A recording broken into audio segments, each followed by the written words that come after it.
And looking then at, let's go ahead and look at number 2. 16x squared minus 9y squared equals 144. The squareable numbers, yeah. So if you're just looking at this and you have to graph that, are you going to be able to understand what am I graphing here? Alright, so what do we need to do to get this into a format? We need to divide by 144. Divide by 144, good. From 112 and half. So you subtract that.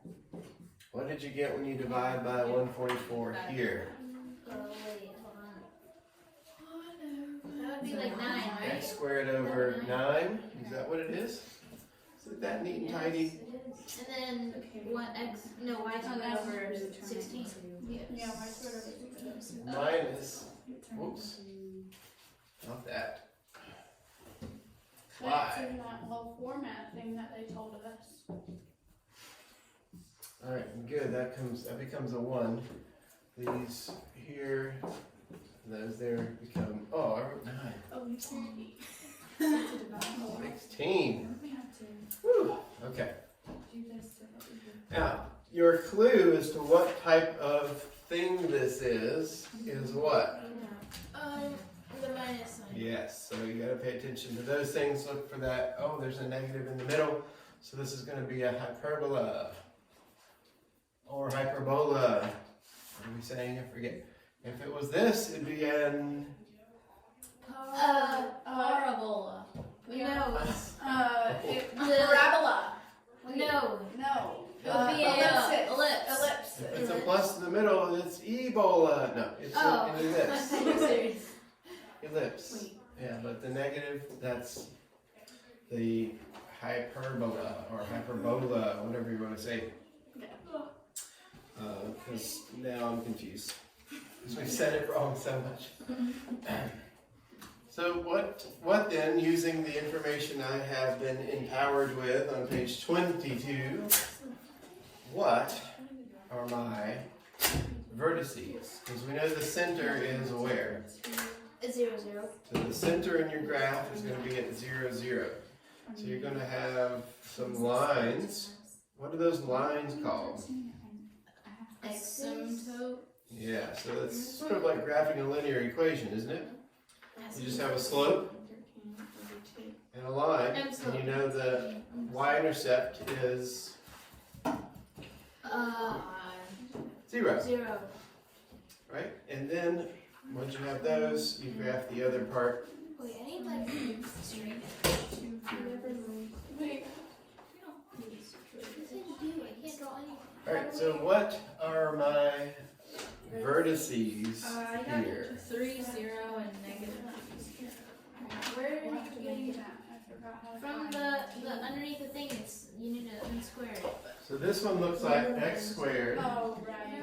over Unsquare it and then a squared minus y squared over b squared equals 1. This is the format that we are using. So you get 1, 1, 1. Right? Good. And so that means it's our vertices are at a, comma 0 and negative a, comma 0, right? Those are vertices. And then the is c, comma 0 so 5, and 0. negative c, comma 0. Negative 5, 0. Wait, no, not 5. Wait, yes, 5. Hold on. So I'm using these tools. I have several different tools that I need to use to find the information I need. Oh, yeah, 25, so that's c plus 5. Wait, Okay. where is C? So for this, you do c squared equals a squared plus. Yeah, 12 and 7. Okay. So then, We good? 9 So 9 plus 16, yeah. So what are my vertices then for this one? 3, 0, and negative 3, 0. And how did you get that? doing the thing. Because this is A, right? 9 is A. So A squared is 9. So therefore I need to take the square root of both sides. So A is 3. 3 then gets plugged into here. And so my vertices then become 3, 0, and negative 3, 0.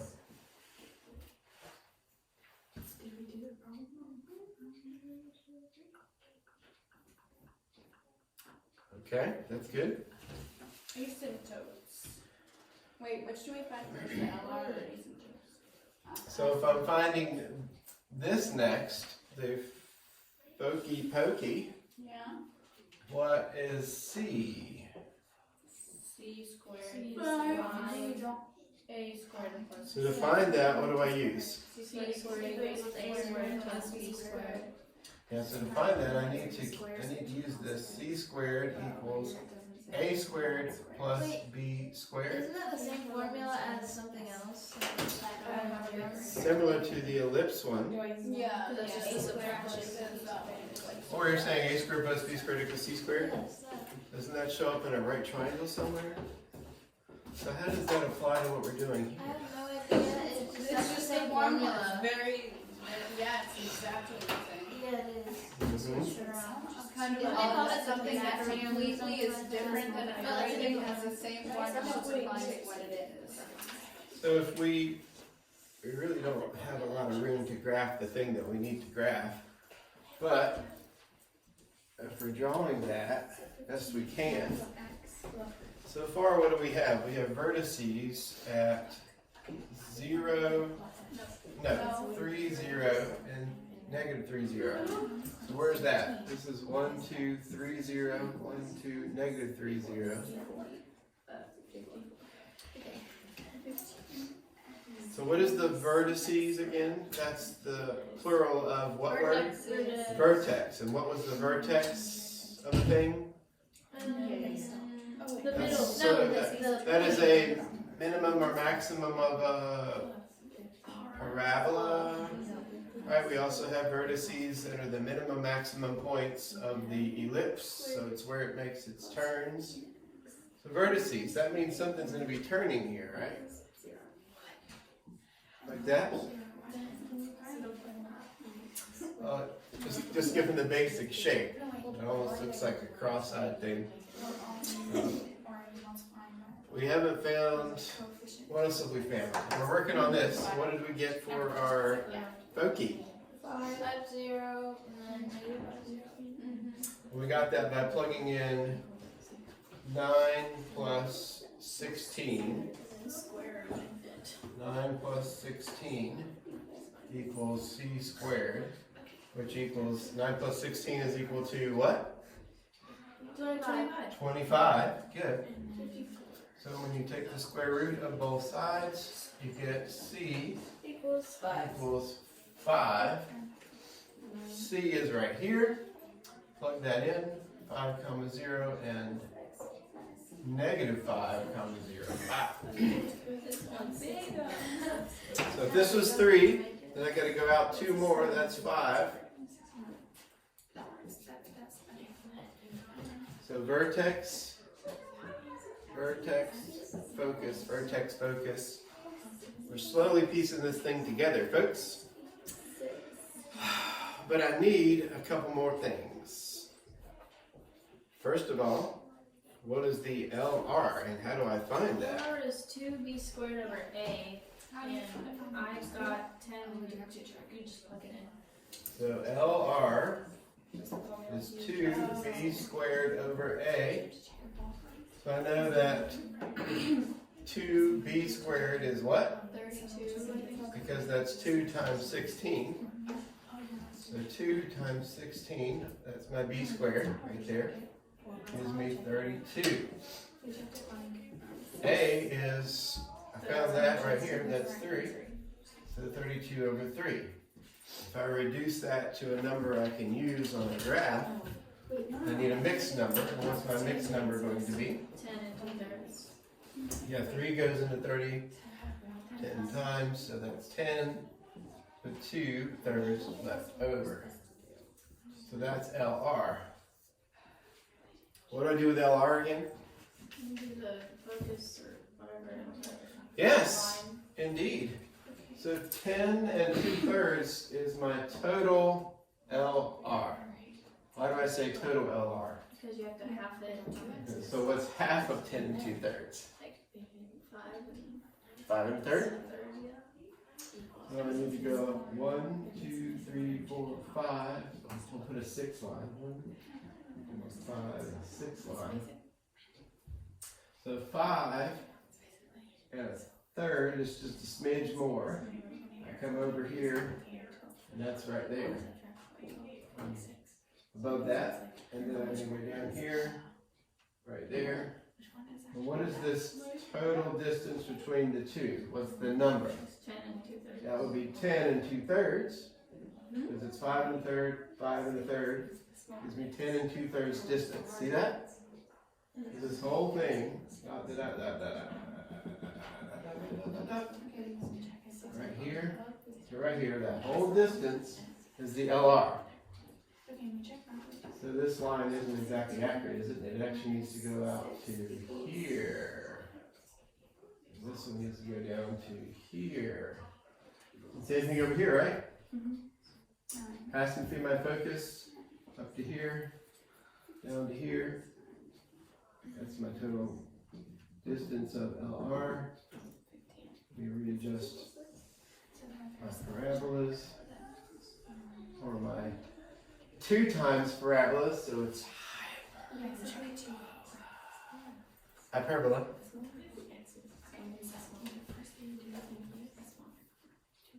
Okay, now we're getting something. And we need to understand the diagonal lines passing through the origin. The origin of the hyperbola, or hyperbola,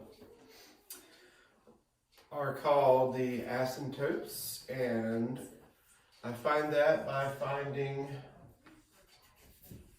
what? That's y equals Plus or minus b over a. plus or minus, and it can be b over a or a over b, depending upon what? Which one comes first?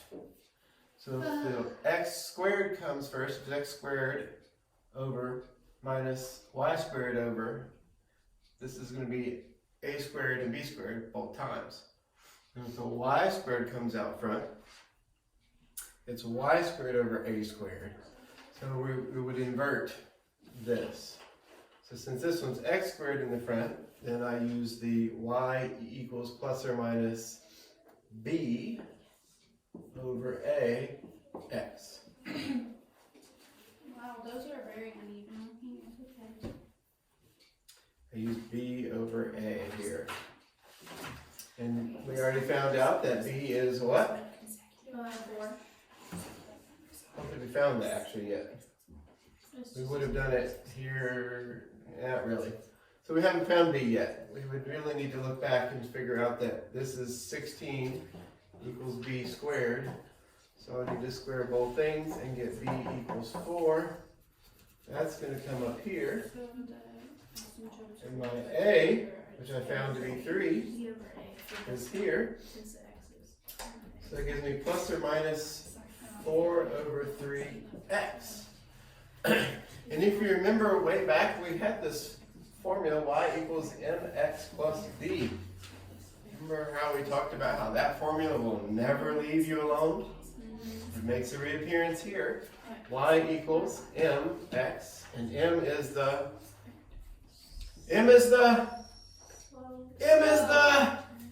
slope. Thank you. Oh, I don't see an M. we were waning. It's M. right there. I know, but like in the other one. Oh, well, okay.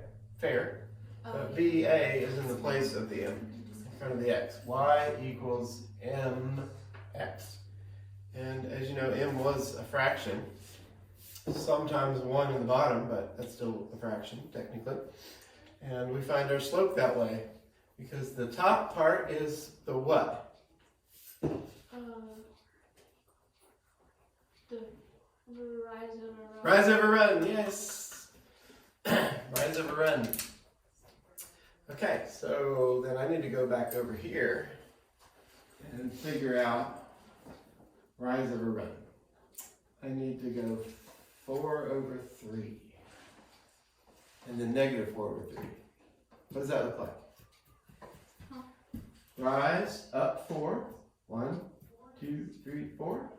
Over to 3. And 1, 2, 3, and then 1, 2, 3, 4. Another rise over run, but the other sides is I need 2 points. Really I have 3 because I know it passes through the origin, and the origin is 0, 0. So that means I've got a line that's going to go, watch this perfectly straight, free-handed line. You're going to be amazed.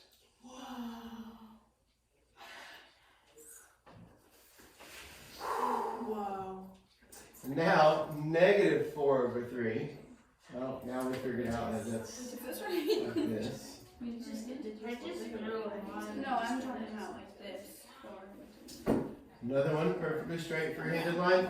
Like these are the plots that you point right here. Before Oh, you gotta put it all in the whole like format. Yeah. So if you're drawing yours, I'm hoping for the asymptotes, you're at least using a straight edge of some kind. I don't have a straight edge here, but clearly I don't need one. Look how perfect those lines are. Just Exactly. in amazement. You will be in amazement over those lines. If you go really, really, really far away from the board, I mean, they look so straight. Really, really, really far. Yeah, I know. I wonder where Miss Jen's Probably jealous. Oh yeah, Miss Jen had like a graph paper that went out to the board, but we don't know where it went. She hides that from me. I don't get to use it. She never uses it though. I think. Yeah. I do need one. You know, eventually, Helpful. like a board covered in graph paper would be wonderful. But it's like an actual like whiteboard graph thing that goes on there. Stuff. Where? Oh, I do have a straight edge. Yeah, so straight edge, that'll make this so much simpler because then you can just line it up and draw your asymptotes that way. So we have found everything we need to find, I think. Have we not? I think So are they supposed to connect? No. y equals here. Just kind of like touch each other and they're nowhere near. Yes. Alright, so if you're following along so far, or you need to rewind a little bit and see what we did, you can come back and find that we found the vertices, the Foci. Foci, okay, and we found AB, we found this, which is the asymptotes, and then we also found LR right here. That's everything we need to create this graph of the hyperbola. So we're able to graph, we just don't say all the words right. But we graphed it. And we got it. And we didn't miss anything. I think we got it right. Remember to label these points, or I'm gonna be so confused later. Okay. You should label the points and know what they all are, know how to find them, and then Oh wait, that's true. now you can identify. Never mind. And the giveaway It wasn't 6x. is knowing this here. The memorization part of all these other pieces, like how do I find the LR? What's that equation again?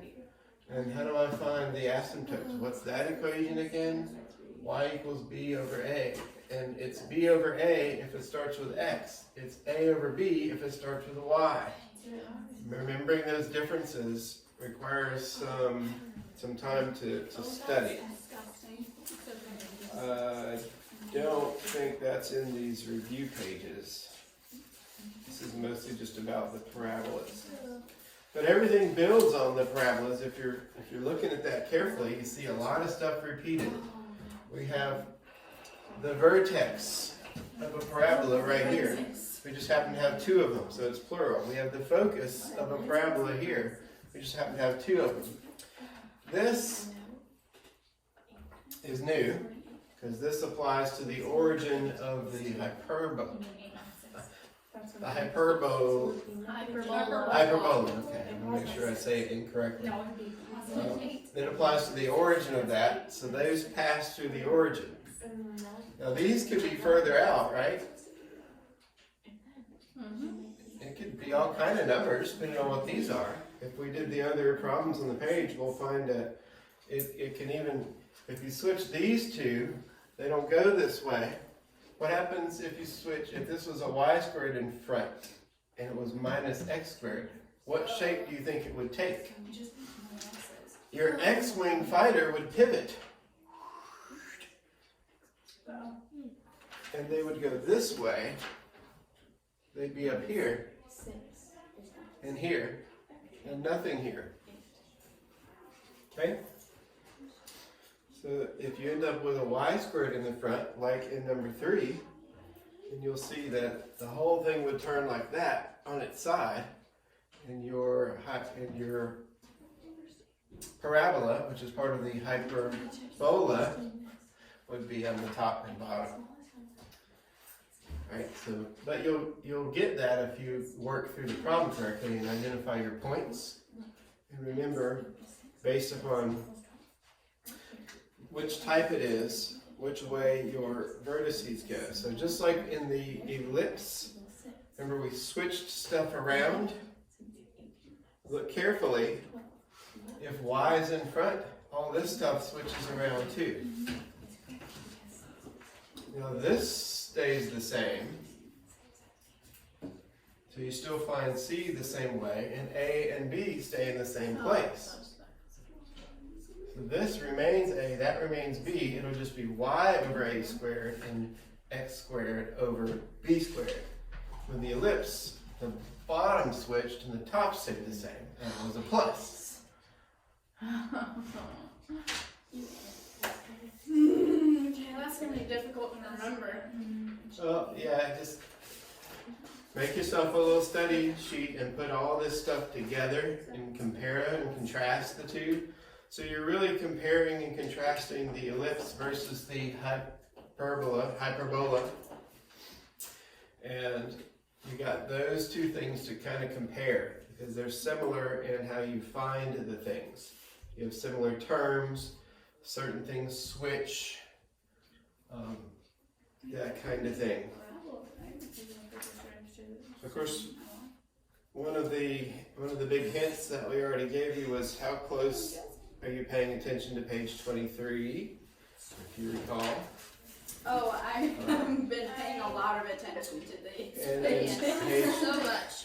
page 23 is an x squared comes first, and x squared comes first. So, if you can do that one, you got one. You were e-fashion as well. What?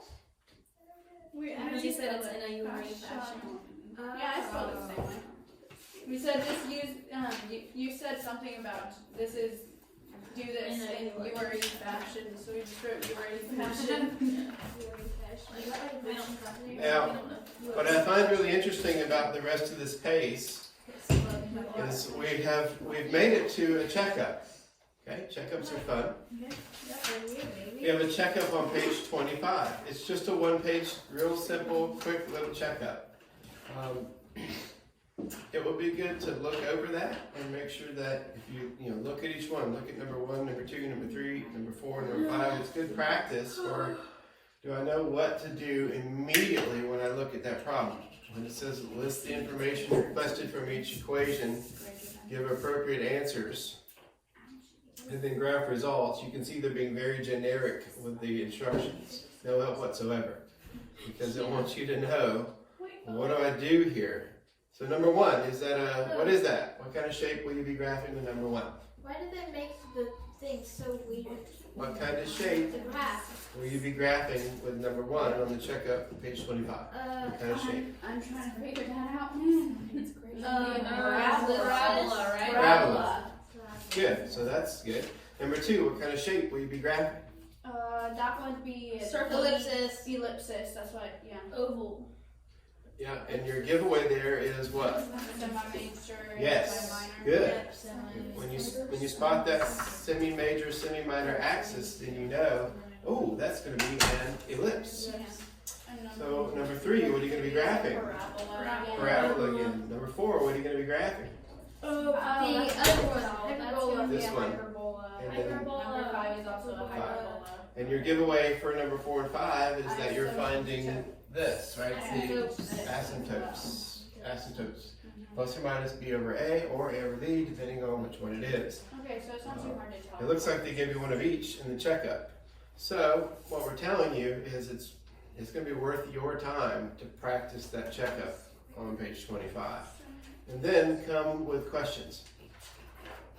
Because if you flip past that checkup, something really interesting happens in the rest of the pace. What is We this? start dealing with some quadratic systems. What? So we're doing systems of equations. Why did they give us this in like the last 2 pages? Really just And need then to bother. We went to another Yeah, one. exactly. there's another section of quadratic systems of equations. And these are gonna be like. And then there's a checkup. So they just throw a couple of What? random concepts at you. Give you another checkup for it. Really? Well, we taught them like 3 different things. Then you get to the self-test, Teach them a little more. and you don't find those on there at all. Well, they're at the end of it, aren't they? 17, 18. Well, I guess that technically counts. So what you want to understand is you do need to know those. Really? Why are you fitting? Okay. That's not hard. You want to go ahead and circle now if you want to start working it on the self-test. Here's what I would recommend doing at a minimum. Obviously, you probably want to do the whole thing. But at a minimum, just so you've got it circled, number 1, number 4, Wait, on the self-test already? just go ahead and give me the ones we're going to be doing. Number 6, number 8, number 9, We're doing everything. 11, 13, 14, 16, 17, and 18. Okay. So those would be our main focus of review. Our main Okay. foci. Our main foci. Yes. So we're not there yet. We still have a little bit of linear equation stuff to look at. And we still have time to review that stuff tomorrow. And then that gives us the first part of the week to finish up the self-test. I mean, on Monday, we're gonna work on that. And so that should mean we'd be ready for this test on Wednesday. Yeah, sure. Wednesday's plenty of time. Yeah. We'll probably be ready before that, so if you Wait, want what to. time is, when's the end of the 3 week? Friday. Next Friday is the weekend day. Friday's the end, so we need to do it by then. So we may be even ready to do this on Tuesday. I think Wednesday. Still tomorrow. There's a lot of things to remember. There are. Like There's a lot of so many formulas. formulas. A ton of formulas brain that all hurts when I change. look at If formulas. it's They all negative around or it. positive, Yeah. you get the thing completely You get wrong to if be you don't put They formulas. make a detailed sheet to like, Yeah, right and now. I just need to get so if you're studying with observing, looking at the self-test, how is that laid out? That's a good representation to see where it just tells you, graph this, sketch this graph, and it gives you an equation, some blanks to fill in. But at least they're labeling the blanks: center, radius, and you've got ones with asymptotes, LR. You've got directrix, LR. So if you're just hearing that, if you hear I'm supposed to graph something that says directrix and LR, what's that? Parabola. Yeah. If I'm graphing something that has semi-major, semi-minor axis, what's that? Ellipse. So as you look at that, you'll realize pretty quickly, oh, I know what I'll be graphing. So the real trick is going to be, Formula. what are the formulas that go with those things? And they've given you those boxes, so that means spending a great deal of time reviewing the box on page 22.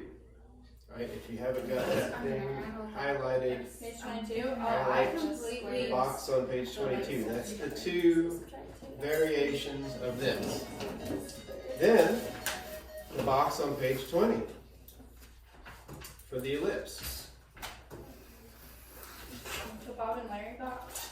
The page before that explains the parts of the ellipse.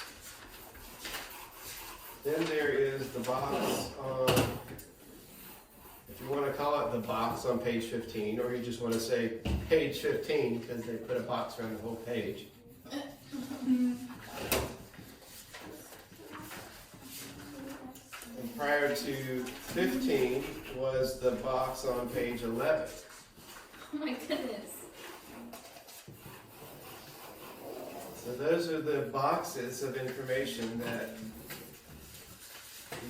you need to be able to understand the different types of equations that you could have.